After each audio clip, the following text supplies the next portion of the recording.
अगर तुम दूसरे की उपस्थिति में ध्यान का स्मरण रखोगे तो तुम दूसरे का अपमान करोगे, क्योंकि उसका मतलब होगा तुम दूसरे पर ध्यान दे ही नहीं रहे। वो तो ऐसे हुआ कि दूसरा आदमी सामने खड़ा, तुम भीतर कह रहे राम राम राम राम राम राम।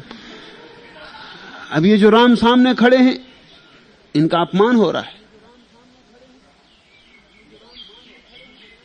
तुम भीतर कुछ चला रहे हो, तुम कह रहे हो होश रखना है, देखता रहूं, जागा रहूं।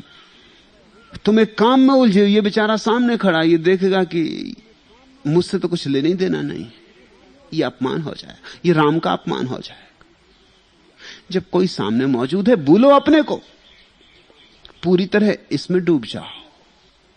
ये घड़ी प्रेम की है, ध्यान को प्रेम में डुबा दो। जब कोई नहीं, अकेले बैठे, तब फिर प्रेम को ध्यान में उठा दो, फिर ध्यान को पकड़ लो। एकांत में ध्यान, संग साथ में प्रेम, दोनों के बीच डोलते रहो। इन दोनों के बीच जितनी यात्रा होगी और जितनी सुगमता से यात्रा होगी, उतना ही आत्म विकास होगा। ये दोनों ऐसे हैं जैसे घड़ी का पेंडुलम बाएं जाता, दाएं जाता, बाएं जाता, दाएं जाता। घड़ी के पेंडुलम को बीच में पकड़ लो जोर से, घड़ी ठप, फिर घड़ी नहीं चलेगी। ये पेंडुलम जो जाता है दाएं बाएं, इसके सहारे घड़ी चलती। और जीवन का पेंडुलम हमेशा बाएं दाएं जा रहा है, इसी के सहारे जीवन चलता है। सब तलों पर, सब आयामों में, रात हो कि दिन, काम हो कि विश्राम, भीतर जाती श्वास हो कि बाहर जाती श्वास, ध्यान हो कि प्रेम, हर चीज में इन दो अतियों के बीच एक तालमेल है। संगीत पैदा होता है ध्वनि से और शून्य के मिलन से। ऐसे ही जीवन का संगीत पैदा होता है प्रेम और ध्यान से। दोनों को संभालो, जब अकेले तब ध्यान में, जब कोई मौजूद हो तब प्रेम में। जब प्रेम में तो अपने को बिल्कुल भूल जाओ, और जब ध्यान में तो दूसरे को बिल्कुल भूल जाओ।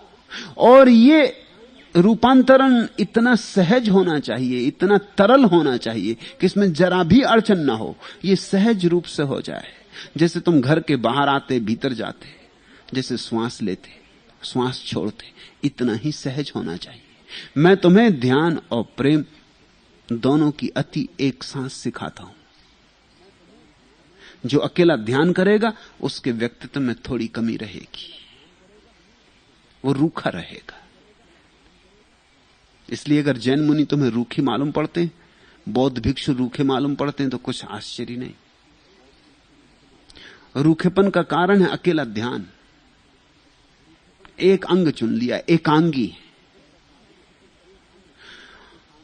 अगर तुम्हें सूफी फकीर और भक्त रसपूर्ण मालूम पड़ते हैं, लेकिन होशपूर्ण नहीं मालूम पड़ते, तो वो दूसरी अति हो गई। उन्होंने प्रेम तो चुन लिया मगर होश खो दिया।